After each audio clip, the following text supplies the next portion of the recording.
Hey, what's up guys? It's your boy Javo and I'm making another video just showcasing a new game that I'm making in GameMaker Studio. It's going to be a football game, 2D style, retro, and it's a game that I've wanted to make for a long time. So this is the first of many videos. I have a few other ones that I've worked on. There are 3 or 4 prior to this, but this is going to be a whole new style, recording the behind the scenes look at what it takes to make a video game and basically be an indie game developer. So I'm really excited about it, and I'm going for a game that is a small enough scope that I can complete on my own with some help from some artists and musicians and things like that. But the majority of the coding is hopefully going to be able to be done by myself, and I'm really excited about it. So the game's going to be a 2D top-down football simulation type of game. You're going to have real gameplay similar to Madden and 2K, but obviously not as advanced as those games are. But I am going to take a lot of what I've learned and what I like and what you guys who like sim games like, and incorporate that into this game. And then as far as the other side of it goes, I'm planning on having a story mode. You're probably going to be either a coach or a GM and run this team like an RPG and build a team and play against other teams, and there's a whole entire storyline behind it that I'll get into later. But this video right here is to kick off a brand new playlist. This is the first one. It's number 5 in my devlog series, but it's where I started to get serious about this game, and I'm planning to really focus a tremendous amount of my energy on it, and I think you guys are going to enjoy the ride. I hope you do anyways, and yeah, and that's it. So please subscribe if you're interested in this channel. I'm planning on taking this serious for once and really trying to make some quality content for you guys. I'm also going to be working on tutorials that showcase what I've learned in GameMaker Studio, so that you guys can also learn if you want to get started with your own game. And then lastly, I'm planning on doing some tutorials on the 2K editor and the other PC editors that I've made, so that you can learn how to mod video games. So hopefully you guys are excited about it, and as excited as I am, and I can't wait to do this, and I will see you in the coming videos. Thanks.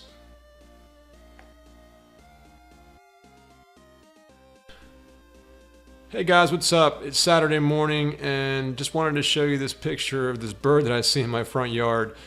It's just funny because that's how I feel like my game is right now. It's just a little bit of nothing, and but this bird will turn into something one day and fly away. So today I'm going to work on the 2D art and see if I can get these animations working in the game. Peace. Alright, Saturday at lunchtime, and I'm just sitting here working on the side art for the character, trying to get a running animation going. And I'm also eating some lunch, so let's see how it goes and make it happen. So in this part of the video, I'm working on the side profile of one of the characters I got from my artist. And if you look on the right, this side here, you basically have this one here. You basically have down in this area, in his butt and his front side, it's a little bit more rounded and not as retro looking as I think it should be. And I'm not very good at art. I'm not really an artist by any means, but I am learning, and I'd like to try to see if I can make some of the art myself.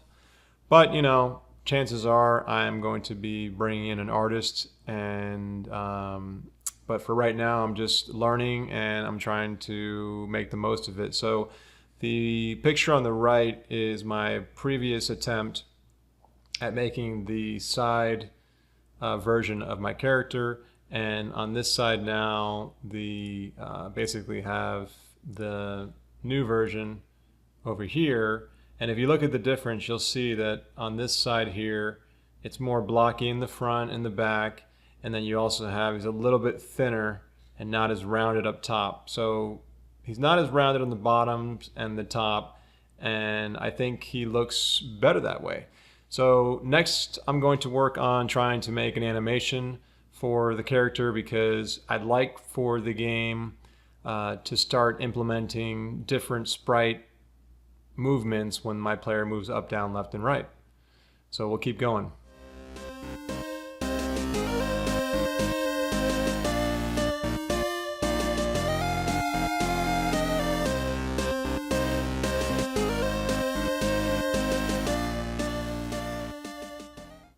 Okay, so I spent some time today working on the animations for my players running, and it's not perfect, but it's going to be a placeholder. But I do have 4 frames that I've worked on that, you know, kind of show him going from a idle standpoint to one side running and the other side running. This is the left arm up, right arm down, left leg down, right leg up, and then this is the opposite. So these are the 2 that I created. And then this one here you can enter, you know, duplicate it and put it in the middle. So if I play it, this is what it's going to look like when he runs around the screen. So now I have this working, try to put it into the game, see what happens, and we'll keep going. Alright, so here's where the magic happens, and there you go. So you can actually see that the character is moving and the sprite is following. That's the running animation. Boom. Alright guys, it's really late on Saturday night, Sunday morning. I've been working all day and a little bit last week. I'm picking it up on the player icon with the fatigue and sprint. I'm really excited about this, and I'm going to show you a quick clip of it next. Alright, here's the fatigue and sprint meter. It's very symbolic of games of the past. And you have your yellow going back when he sprints, as you can see here. And the red meter as his fatigue. So each one of those will recharge. The fatigue takes longer to recharge, but if you wait, it will start to come back. Every time you use sprint or you're moving, the fatigue will come down depending on how fast you're running. And yeah, so this is just placeholder art. Hopefully you like it. Took a while to do this, and I like it, so we'll keep going. So here's Madden. This is their meter, and this is where I got my inspiration for the fatigue and the sprint meter. And as you can see, I've coded it to work very similar to what you see here. And I think that should work. I also want to have a power meter typical of 2Ks power meter, but that's going to come next.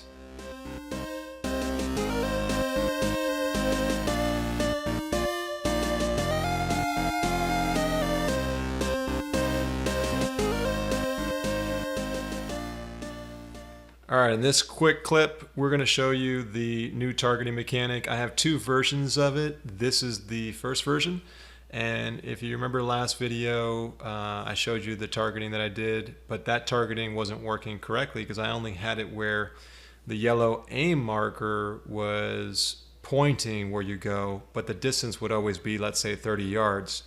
Now I have it here where it actually lands exactly where you put the yellow marker. And so here's an example of showing you how I throw to the receivers. It's still a little difficult, and there's some issues with the receivers catching right now, and there's a bug there. But this just shows you that I have the ball now landing in the yellow marker wherever you place it.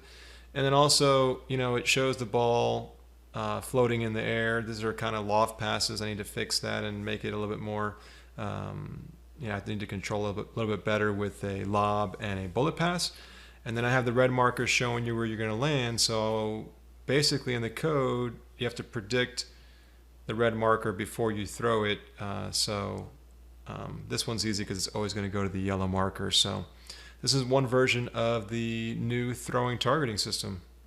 We're going to go on to the next version and see how that one works.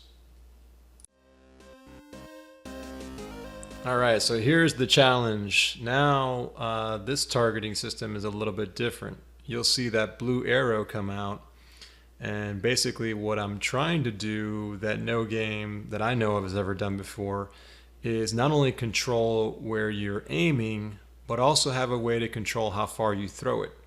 So if you look here, it's very difficult, so there may need to be some, I'm pretty sure I'm going to have to tweak things, but this is an example of me showing you how the blue marker, the longer you hold down the throw power button, which is the right trigger. So right here you push the right trigger, you let it go. If you let it go early, it shoots short. If you let it go longer, it's going to shoot longer. But what I did here was try to show sort of like a meter where the blue marker will shoot out the longer you hold it, and it automatically calculates in real time, which took some help from the forums and people out there to get the right kinematic equations. But basically, when you start holding down the right trigger, it starts to calculate in real time how far the ball will go with the player's velocity and arm strength. I do have the player stats in the game, at least one example of it, and I'm using those stats, the quickness and how you throw the ball, and the arm strength, just like they do in 2K games.